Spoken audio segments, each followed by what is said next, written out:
Hello and welcome to Community Topics, number 25 of Dualistic Unity.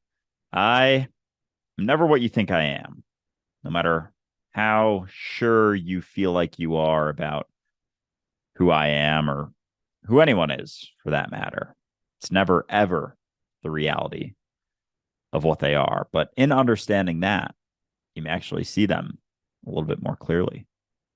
Regardless of how much I want to believe that I am what I think I am. I think that's the point. It's habitual. There's a certain comfort in it. It's not necessarily that it's a bad thing, but it certainly is limiting. It certainly does cause conflict because if you're one thing, then you're not everything else. And I think the thing I've recognized over time is that what I am is largely due to the moment that I am a part of. So there have been numerous different points in my life where I've had to be a different piece to that moment. I've had to be a different part to what was happening that often fell outside my idea of myself. And of course, that was very jarring to me. I would actually say, like, oh, I didn't feel like myself there. And I'd get right back into the groove of thinking I knew who I was. But you don't necessarily have to live there. But there is some benefit to looking at each role that you play throughout your life. There is some benefit in recognizing how many facets you actually do have, or at least how many facets you've revealed to yourself so far, because they're infinite.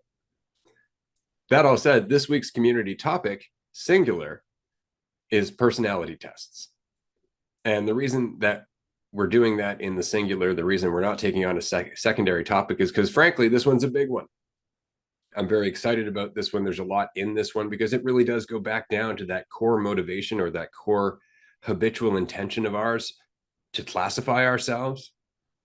There is some benefit to doing this because we get to actually self-reflect and look at ourselves, but there's also a huge danger and a huge temptation that goes with this. And so it ties into so many other things that we talk about here on Dualistic Unity.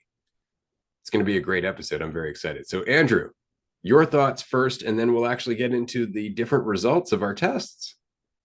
Yeah, I'm glad that we took the test and we'll be able to compare because even just in the time I did have to kind of compare Ray and my results of what we got, it's very interesting to see and to be able to kind of point out some things that are like, oh yeah, that one makes sense. But there is that desire, as Ray said, to cling to it and to almost mold it into something that fits into the way you think of yourself.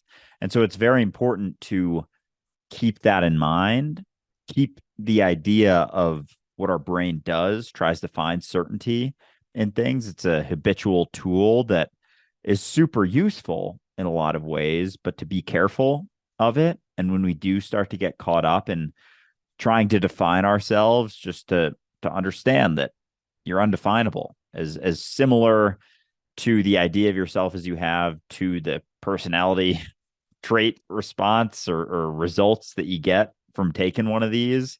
It can't possibly define you, and it can almost allow you to get more lost in the idea of yourself if it feels pretty spot on. And so understanding that that is the mechanism of our brain helps to keep in mind going through something like this. But, that all said, doesn't mean it's not fun to do and fun to look at, especially in comparison to someone that you work with every day and communicate with a lot. So yeah, I'm excited to dig into some of these results. Likewise, for sure. It's funny, I actually haven't spent a great deal of time comparing our profiles because I figured it would be much more fun at the moment to explore them first. For everybody listening, of course, we did the Myers-Briggs test, or rather a shortened form of it, through a website, which I will list here, truity.com. You can check it out yourself. The Myers-Briggs test, of course, looks at basically psychological preferences and behavioral patterns as a result of those psychological preferences. And so, for example, whether you're introverted or extroverted, whether you're more sensing or intuitive, whether you think more or feel more, whether you perceive more or judge more. And so we're somewhere within a spectrum of those four categories. And so as a result of doing the test, you are given a designation in the form of a 4-letter category, kind of telling you who you are and how you behave based on your preferences and based on the answers that you've given in this test. And so it's surprisingly very accurate. It's actually really quite good. It's a brilliant test, but there is an underlying note that this is you.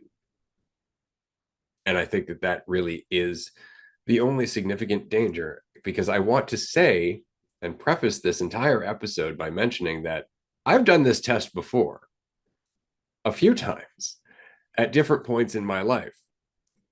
And at each different point in my life, at each different intention in my life, I've had a dramatically different result. Not just a little bit different, dramatically different. So the answers that I got this time around were very clearly the result of the person that I am right now and the role that I play right now in terms of my environment, my day-to-day conversations, my intention, and everything else. It very much is not who I am, but who I choose to be from moment to moment, the direction I choose to go in. And that changes my preferences and that changes my behaviors. And so there's a certain degree of responsibility in that that leads to freedom. You can change. You are changing. So don't get attached to it, but definitely check it out because the test is super interesting. So that all said, Andrew, what'd you get? So I got just laid out there ENFJ. And I guess going into percentages, I think, because it does give percentages for each side. I think that's important because some of mine were more extreme than others. And I did like what you said about, the role that you're currently playing, because I see that having impact, and how you see yourself isn't necessarily going to be how everyone else sees you, or how you perceive yourself isn't going to be the same as you actually are. Like, we're all veiled by our own preferences and perceptions. So it's never going to be 100% accurate. And so it is important to take it with a grain of salt, but it still can tell you something, I guess, a little bit. And so for me, just to go through the percentages, extroverted, I got 80% relative to introverted. Intuitive, 72% relative to sensing. Feeling was 54% relative to 46% thinking. And judging was 62%, whereas perceiving was 38%. And so some are obviously more extreme, those first two, extroverted and intuitive, which is funny because growing up, I always said that I was an introvert. Like, I always just thought that. And because I was super quiet growing up, I just kind of equated those two things. But really, that was just because I was very concerned with the judgment of others. And everyone has a degree of both, I would say.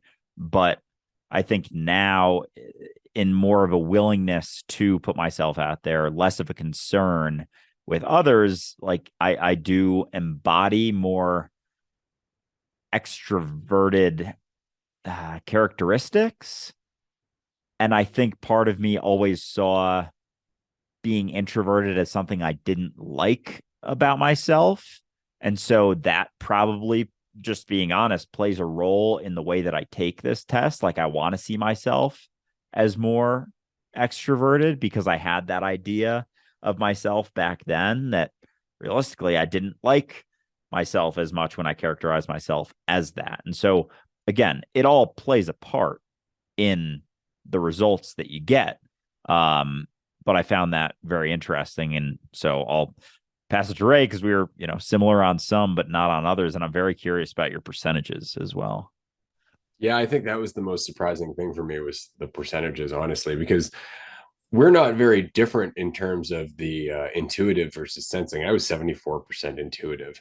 And so that was a pretty strong lean on that side. But what's really interesting is that most people, and I know most people, would consider me to be quite extroverted. Like, I'm very much a people person. Whereas I would consider myself to be more on the introverted side because I really enjoy my peace and my quiet and my time for self-reflection. I enjoy my own company. I enjoy the moment. And so I thought it was really interesting that I was right on the border. I'm quite literally 51% extroverted and 49% introverted, which I thought was just hilarious, which means that I was bordering between ENTP and INTP, which is kind of funny. So I ended up being ENTP, feeling versus thinking. I was 54% on the thinking side and 46% on the feeling side. And that makes a lot of sense, actually, because over time I've learned to value both, but I do lean more on the thinking side because I'm aware that feelings can really take you for a ride. So you really have to kind of govern that. And then on the other side, I was 57% perceiving and 43% judging, which I find funny because, again, there's discernment, but just the willingness to watch without judgment as well. So it was interesting. I thought it was quite the run through. But what I find really interesting is that both of our types are actually fairly rare, not just in people, but in the male population as well. I wanted to explore very quickly that ENFJs, which is, of course, Andrew, are likely to have the gift of expression, but they may use it in speaking to audiences rather than in writing. And that was actually by Isabel Briggs Myers. So that's really interesting. But some other interesting facts about ENFJs is on personality trait scale, they score as active, pleasant, sociable, demanding, impatient, appreciative, and compromising, which Andrew might recognize some of those traits within himself, especially as he's growing and adapting to the reality around him and the people that he talks to. Most likely of all types to cope with stress by exercising, most likely of all types to believe in a higher spiritual power, ranked by psychologists as among least likely to have trouble in school. Personal values include friendship, education and learning, creativity, and community service. They are among types highest in job satisfaction, but also among most likely to report plans to leave their jobs, commonly found in careers in religion, teaching, and the arts. And of course, the name for Andrew's type is the teacher, which I found to be very interesting considering the role that he is currently playing. Yeah, that all of that is very funny and fascinating to me, especially taking it from the perspective of not being an individual, like because I have this up in front of me as well. Likely to cope with stress by exercising. I've worked out like literally haven't missed probably 2 or 3 weeks since I was like 13. I started lifting weights and have played sports my whole life. And so it's just been a massive part. It's almost like was a part of my life before stress became a part of my life. So it was just something that continued on. So it was almost like I was doing it before the stress even happened, which is just very telling of the I don't know, explanation or this fact about an ENFJ. Believing in a higher spiritual power is obviously very funny in having this conversation because it's not so much a belief, but a recognition that I am it. Not to put it lightly, but yeah, and trouble in school, never really had that. I did pretty well in school throughout my life, despite now understanding the pitfalls of and the limitations of the schooling system. It was a place that I was able to kind of succeed in, despite not really having ever like a good reason to. It was always just did it because that's what I was told to do and worked hard because I wanted to, make something of myself. And since I have, more or less let go of that striving, but yeah, job satisfaction, and then most likely to report plans to leave. I found that funny because reporting plans to leave, obviously we were talking, Ray and I decided for a while to leave our jobs, but even in that situation, like I gave my company a massive heads up in leaving my job. I think I gave like a month and a half because I knew when the day was going to be December 1st. So I was like, fuck it, I might as well, give them a heads up. I know it would be helpful for them if they had more of a heads up to find someone, blah, blah, blah. And I guess that goes into, the other explanations of this type of thing. And then careers in religion, teaching, and the arts is like kind of where all of this falls, but it's the most anti-religious religion you could ever possibly have. And we very much push against that idea of being a religion, but in a certain context, people could compare it to that, just with a different approach. And so seeing all of those examples, it's just funny because I can see myself. I can point to situations where, yeah, that makes a lot of sense. Again, important not to get so wrapped up in it and dig so deeply, kind of like in the number 23. You can get so lost in it that you're almost just trying to prove things about it and find that confirmation bias in everything. Like, and there's a sort of satisfaction in that because you are able to fall into this sense of certainty about who or what you are. Like, oh, I'm an ENFJ. There's people who fucking put in their Instagram bios their Myers-Briggs results, and you can get so lost in it. But it is, it's fun. It's fun to look at, and so it's also fun for Ray and I to compare these two because we come at things from, much as we come to the same recognition, a lot of times we do it in different ways. And I think with those last two, the FJ for me and the TP for Ray, that's, I think, part of this processing as well. Like I very much see that I could see myself being TP in 5 or 10 years, and I think that's a lot of just where I'm currently at with working through things in my own life. I would agree. I would absolutely agree because you'll notice that in my test, for example, the reason that I ended up with TP, it's just barely. It's 54% thinking, it's 57% perceiving, right? And that's largely because of the work I've done over time, patience that I've developed, and whatnot. So I find it really interesting how, again, my test results have changed to a very large degree. In some ways, I was on the other end of the spectrum in those last two results, but certainly in the first one, I remember very much being an introvert in the last test that I ran, actually the last several tests that I did in terms of Myers-Briggs. And so it's really interesting that I had the result ENTP this time. And I'll just give our listener a brief run through about ENTP, which is also one of the rarer types in the population. ENTPs tend to be independent, analytical, and impersonal in their relations with people, and they are more apt to consider how others may affect their projects than how their projects may affect others. And I find that really funny because that's certainly something that I work very hard against. Getting so caught up in a project or an idea or a vision that it doesn't consider everybody that it impacts. And so we're going to explore this a little more in depth when we start comparing the differences between where Andrew is categorized and where I'm categorized, because I recognize a lot of the pitfalls of the mentality that I'm in, and I actively have to work against them. And so I think that in looking at the contrast between our two mentalities, we're going to see a lot of the things that I talk about deliberately working against in the show. So I'm very curious to start talking about that in a second, but I'll keep going. Interesting facts about the ENTP. On personality trait scales, they are scored as enterprising, friendly, resourceful, headstrong, self-centered, and independent. They are least likely of all types to suffer heart disease and hypertension. They are least likely of all types to report stress associated with family and health. They are scored among highest of all types in available resources for coping with stress. They are overrepresented among those with type A behavior, among highest of all types on measures of creativity, one of the two types most frequent among violators of college alcohol policies, among types most dissatisfied with their work, despite being among the types with the highest income, commonly found in careers in science, management, technology, and the arts. And of course, ENTP is summarized as the visionary, which I found really interesting. But the part about that that's very true is the temptation to be self-centered.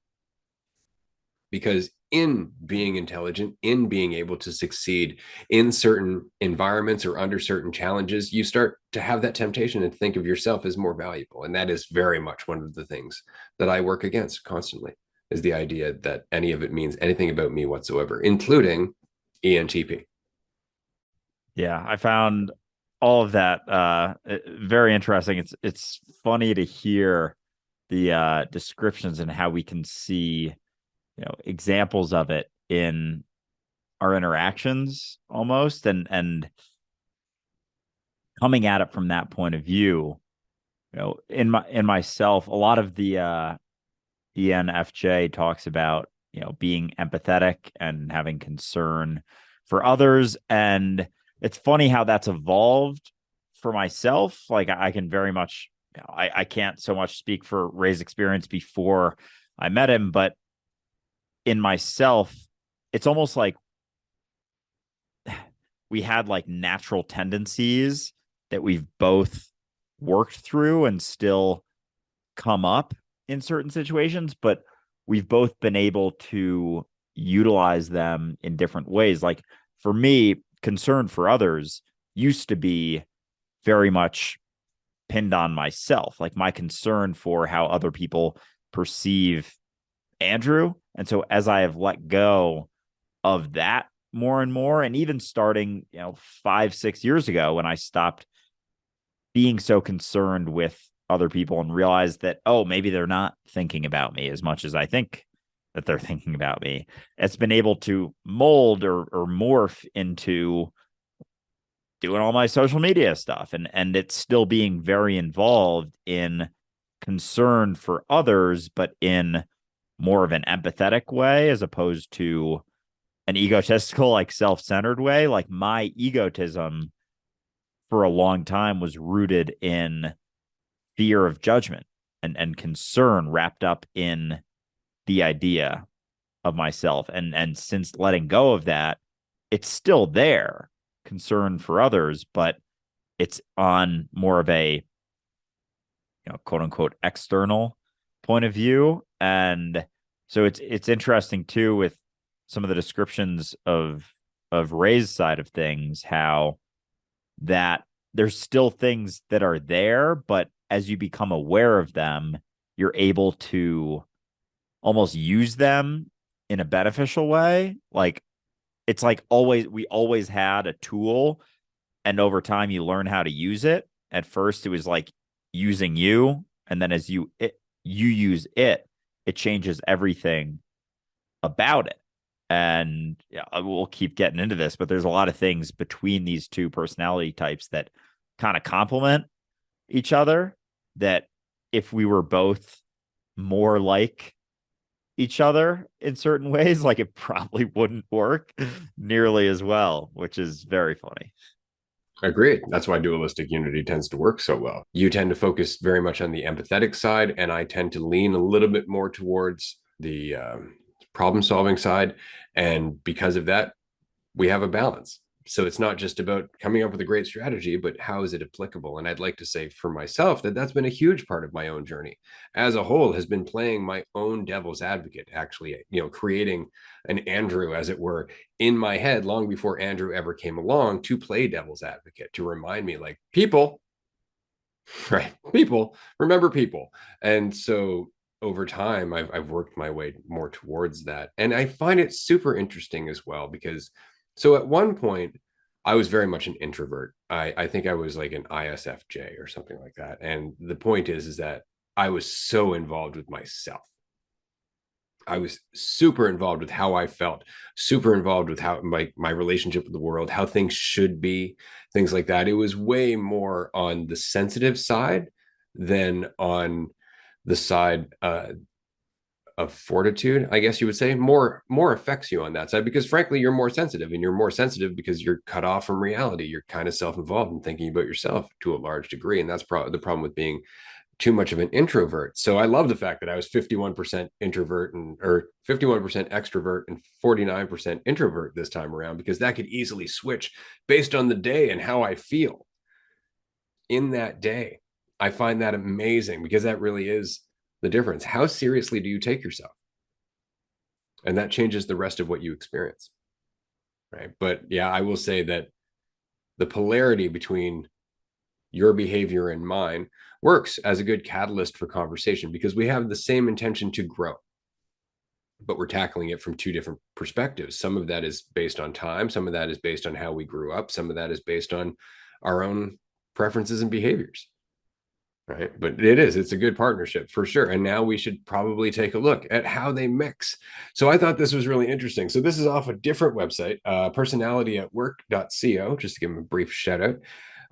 So they compare our personalities and they say the ENFJ is the harmonious people's champion, warm, caring, and extremely organized. The ENFJ, or we'll just say Andrew, will be the one person to turn to for help. They are authentic, insightful, and great at tuning in to how others are feeling and making people feel truly special. They are found at the emotional heart of a group, selfless, acting as the glue, an unusual combination of bossy and caring. And I can very much resonate with that state of mind. And there are so many things there that over time I've either willingly pulled away from or had to choose to step away from for the point of something else. So I love that summary, and I think it's actually fairly accurate, though I would never honestly call Andrew anywhere near anything close to bossy. As for ENTP, curious, communicative, with a need to challenge, ENTPs love the intellectual debate, are spontaneous and assertive. They have a unique view of the world and bring a fresh perspective. This can make them intellectually promiscuous, enjoying one new experience after another and failing to follow through on their great ideas as they look for bigger and more novel experiences. Now, that is, again, one of those things that I'm very aware of, that because you have so many great ideas, you can just go from one to the other to the other. Right. But in doing so, you lack depth.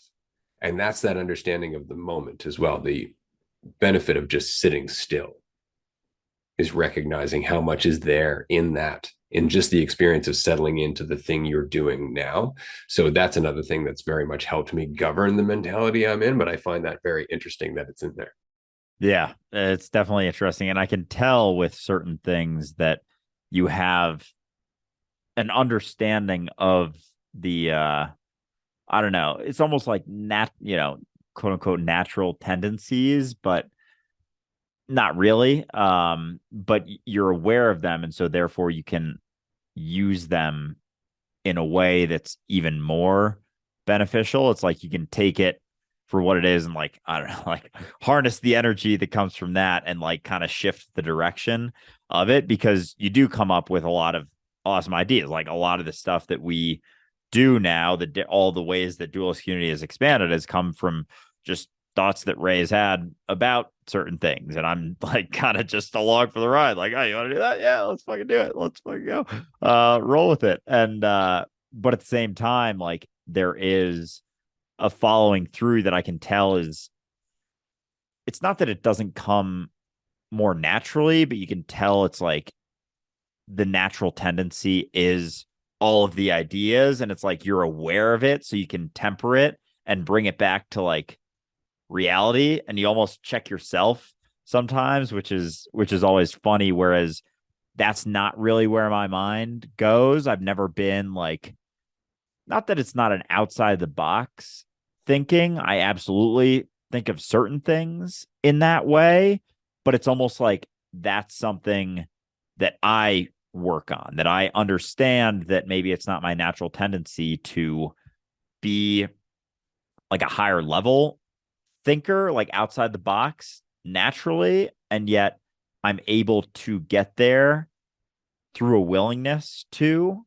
even though it's not my natural tendency. And like just going back to when I had my job in digital advertising, that was something I had to actively work on, was like the strategic side of things. Whereas for me, it came a lot more natural to just like dig my head into something and just grind on it for a while.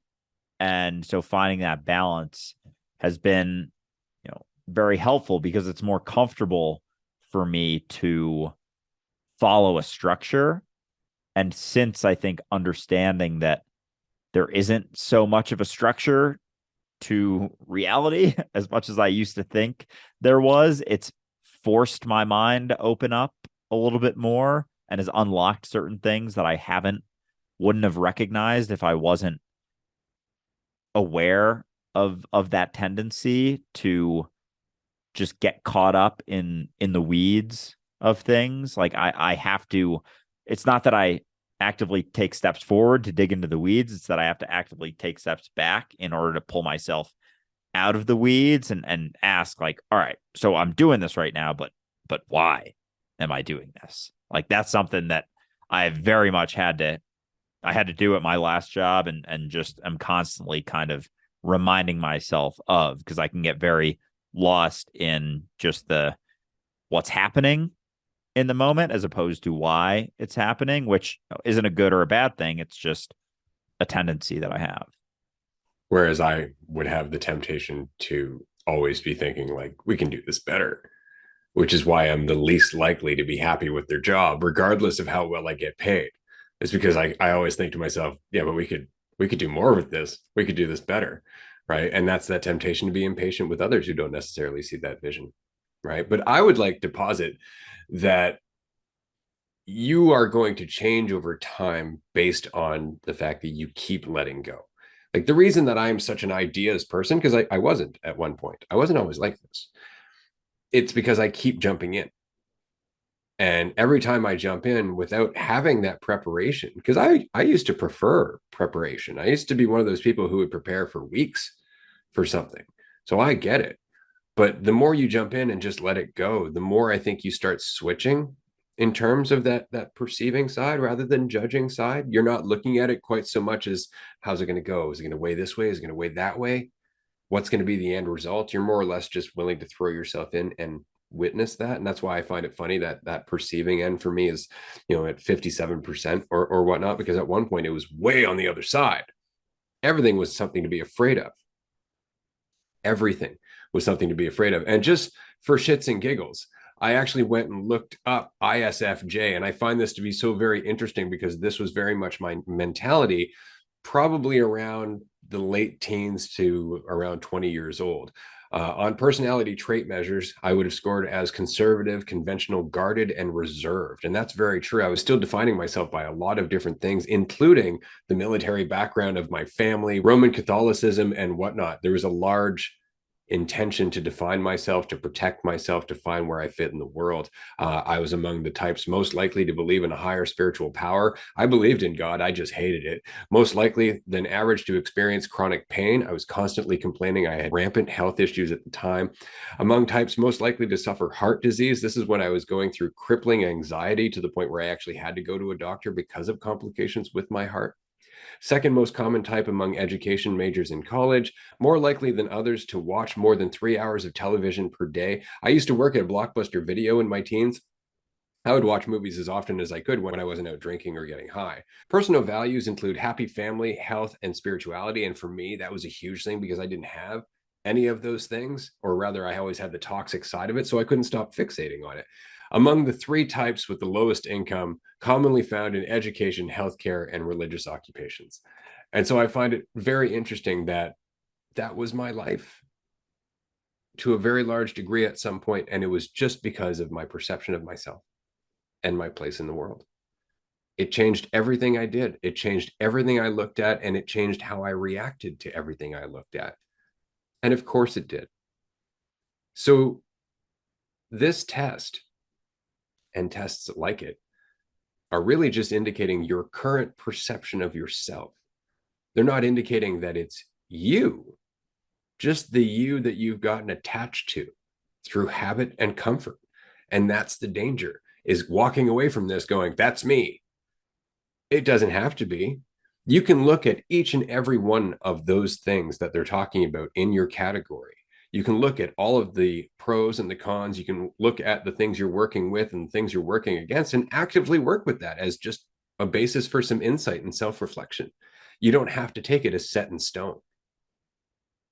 Oh, I'm an introvert. That's it. I'm an introvert. Get out more. Be uncomfortable. Talk to more people until it stops being uncomfortable. And immediately, oh, that's never going to stop being, you're telling yourself a story again. You don't know. But as long as you're telling yourself it's always going to be uncomfortable, guess what you've done? You've made it more uncomfortable. You're constantly building it up, and you don't have to.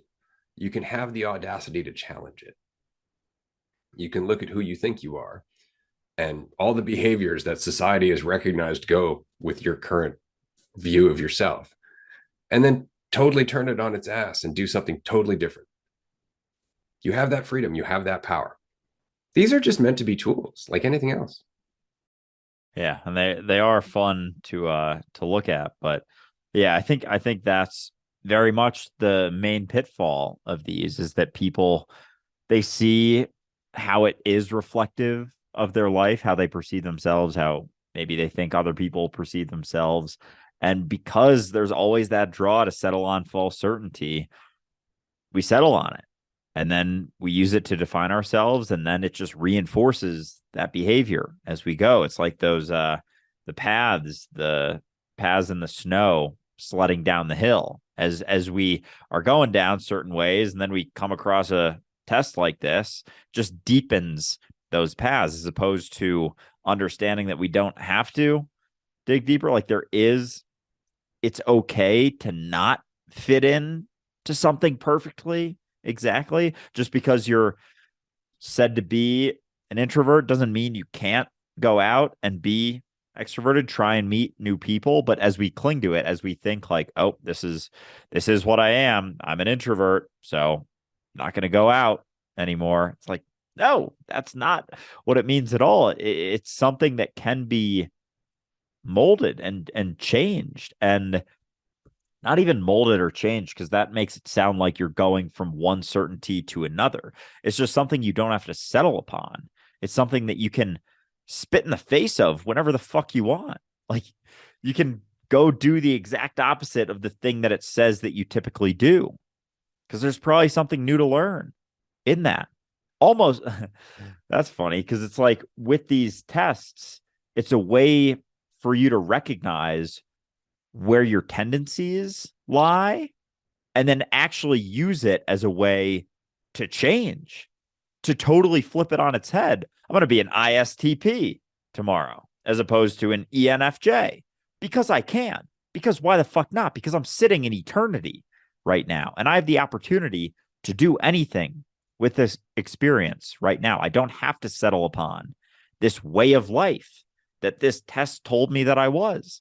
I can do anything right now. Is it going to be uncomfortable if it's not the tendency that I skew towards or lean towards? Absolutely.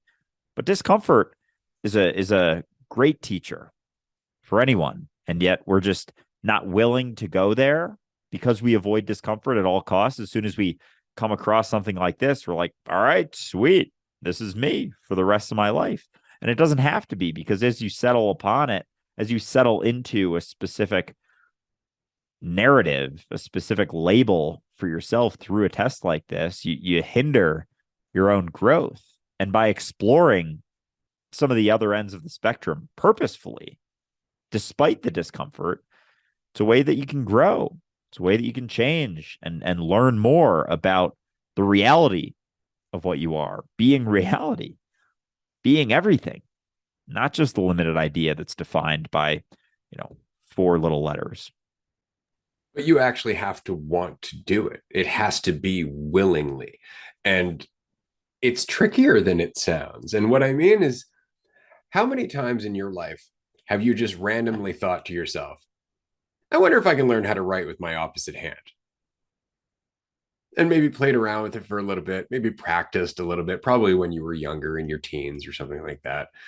And then you just stop doing it, right? And you stop doing it because it's damned uncomfortable and the world is requiring things of you that you just fall back on the hand you're used to using. But if I was to lop off your hand, you would have to learn. You would have to adapt. It's not that you couldn't the whole time, it's that you didn't want to put the time and the attention in. It's not that you couldn't, it's that you didn't want to willingly. You had to wait until it was forced upon you. And that's very much the same with your personality. It's really just time and attention and synaptic pruning. That's really all it is. I used to be such an introvert that having a conversation with people would put me into such a state of anxiety that I would literally start to black out or vomit. I was terrified of people. How did I get over that? By avoiding people? By calling myself an introvert? No, because I can't make money or survive that way. So I had to push through. I had to find a way. And through time and attention and not telling myself I couldn't do it, I ended up eventually, according to this test, being 51% extrovert. Which is funny because, again, most people who know me, who have talked to me either on the groups or in person, would probably assume that I'm massively on the extrovert side. And it's because of my willingness to dive into the situation I'm a part of. If I'm around people, I'm with those people. If I'm alone, I'm alone. And I switch accordingly. But that takes a willingness to switch. And it takes a willingness to question who you think you are. So you can be anything. Yeah. And I think that's the ultimate lesson of these tests, is that although it can point to where you're currently at, where you currently see yourself, it is in no way a death sentence. It is in no way a end of the road. You're always changing and growing, but as you settle upon certain things, it's going to hinder that ability to do so, to morph to the situation, to be the situation that you are in each and every moment, because no situations are the same unless you try and curate your life to be the same situation over and over. But guess what? That's basically impossible. There's always going to be different situations that you face, and your willingness to let go of the idea of you will inform how well you can be that situation at hand. So holding that idea lightly will allow for you to fluctuate between all ends of this personality spectrum. And ultimately, that's what being reality comes down to, is how well can you swing and ride the spectrum, because it's almost like every situation is a different part of this spectrum. Every single situation that we experience and the conflict that we experience is how much we cling to the idea of what we think we are relative to the experience that we're having. But every experience is going to be different. And your willingness to let go of the idea of what you think you are will inform how well you can be that situation. I have to say, I am very curious about how much one's perspective of unity would affect the results of this test. And what I mean is, in a state of mind where you are looking at yourself as the collective, your answers would be radically different when they ask you things like, do you tend to be more of a planner or are you more of a feeler kind of deal? And I know I'm oversimplifying. You'd be like, what? Like, in terms of my whole history as all of humanity? And you'd be looking back at all your wars and all your religions and all your artwork and everything else. It'd be a totally different test. You would be coming from a totally different mentality. I'd be very curious as to what the result of God doing a Myers-Briggs test would be. So I just want to throw this out there. Two things. This has been a fun conversation. I've really enjoyed this community topics episode. That wasn't one of the two things. The first one was that we should do another Myers-Briggs test in like a year or 2 years' time and look back at this conversation and see the variability, because I'm very curious. Absolutely. Secondly, we should do one when we're on psychedelics. Yes, definitely. I'm always down to do stuff on psychedelics. But yeah, no, I think that would be a lot of fun. And it's funny, we actually took this or a similar test. It was a Myers-Briggs test at work a few years ago, and I don't remember what I was, but I think I might have been the same, because it said some of the famous people in involved or that are similar. And I think Oprah Winfrey is a ENFJ, and I think I remember her being that. But it's funny, I'd be curious how much my percentages have shifted, because I've always been kind of like this. It's just how masked I've been to the reality of being myself. And I think over time I've just become more of what I've always been. It's just how willing I was to see myself as that, because the traits have always been there, the empathy and concern for others, as I was saying earlier, has always been there. It's just how my perspective of myself has shifted, but those traits are still there. They're just in a completely different light. So definitely down to try on psychedelics, and definitely down to make this a annual or every 2 year type thing for us. Well, and it's interesting because even your experience of empathy is eventually going to waver and go back and forth, because empathy, not governed by clarity, isn't really empathy. You have to have empathy for other people, but there are no other people, which gives you a greater sense of empathy. And so it becomes a totally different thing. Empathy and selfishness become the same thing. Right? And so I think as you progress down the path, it's more than likely you're going to find yourself more and more in the middle of all of those spectrums, I think is the entire point of it. Though I don't know. It is a really interesting model. Admittedly, there are a lot of limitations to it, which of course, even people in the psychological field will admit there are limitations to this. It can't encapsulate the entire person. It can't cover everything in terms of your behavior and the things that you perceive. It's very dualistic in how it measures things on a spectrum from one side to the other. So there's a lot of oversimplicity in this. But that all said, it's still super interesting. I definitely enjoy doing this episode for sure. And I'm grateful to the person who suggested this for this week's community topics. I do want to just say quickly, we have one ticket left for our April retreat. I'm very excited about the April retreat because we're going to be able to get deeper into this conversation for one, because we're going to have two counselors with us at that retreat this time, guests. They're not working for us. Don't come for therapy. But we're going to talk about a lot in terms of who are we? Are we adaptable? Do we have to stick to a certain personality type? How malleable is that based on our willingness to change? And how malleable is that based on our role as reality itself? And so the April retreat is going to be just a fantastic deep dive into so many of these conversations. Though, again, all the retreats will be, but the April retreat is coming in 6 weeks. So I'm especially excited about that one. That all said, if you would like to suggest a topic for our next community topics episode or any community topics episode, do join us on Discord. It's totally free. You can find our Discord by going to dualisticunity.com and clicking on community.